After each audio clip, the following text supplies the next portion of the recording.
Те са здравей, Деса, радвам се да те видя.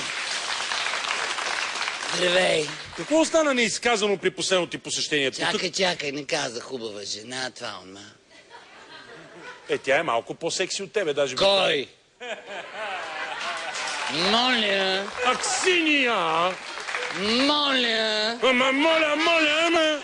Не искам да говорим за сексапил. Ти също си секси, висока си. Виждал съм те с 12 сантиметрови токове. Ходиш уникално. Не. Моля се, няма нужда да се събличаме. Искаш ли да играем? Да говорим за... игра, искаш ли да играем? Не искам да играем никой игра. Моля. Моля. Искам да играем на една игра. Няма да играем на игра. Да ти я кажа ли? Коя е тая игра? Пути гониш.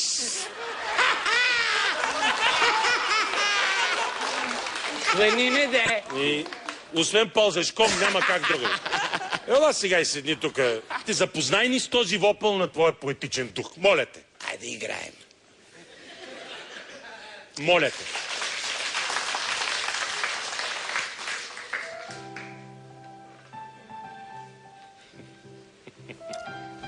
Айде да играем. Да играем.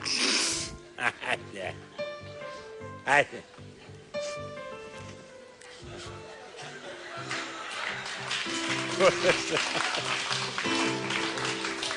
Buonasera. Buonasera. Националът се прецака.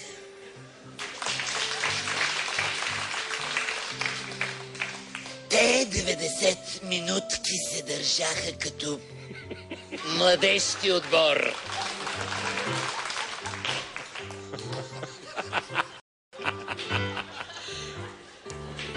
А на мене стадиона ми е ерогенна зона. Докато печелят нашите, хич и не обувам гащи.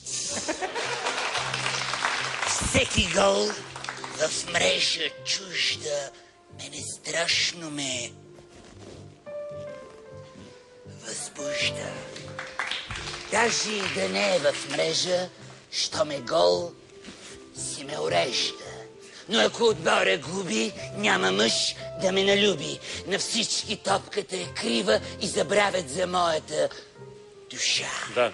Добре, усещаш, че има така доста мъка в тия редове.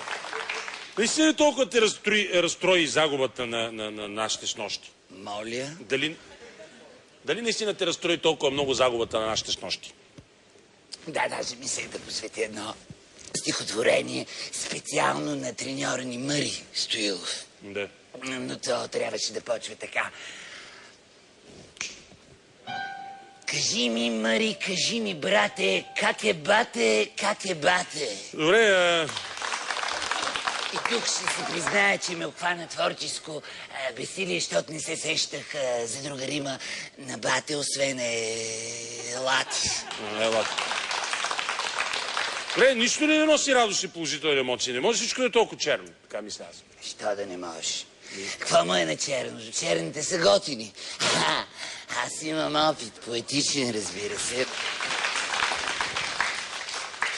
Но ти ме попита какво ме радва, нали? Да. Има какво да ме радва. Да.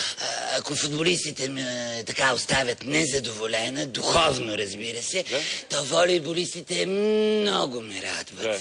Дет се вика, докато гледах снощи националите, свърших водката, ама докато гледах волейболистите, свърших аз. Добре. Можеш ли чувството си към волейбола да ги изпълниш с рими? Като гледам волейбола ми иде да кукна гола и без дреха, без завивка да се вдигна за забивка. Цял отбор към мен се втурва, сякаш знаят, че съм фенка. Уважавам ги, че знаят как с ръцете да играят, да ми скочат трима млади, да ме хванат на блокади, да ме опнат като мрежа, всички да ми отбележат. Да. Искам да им обещая, че ако достигнат края те, На правата финална ще им дам любов. Ма... Любов. Представи ви, те са поетеса.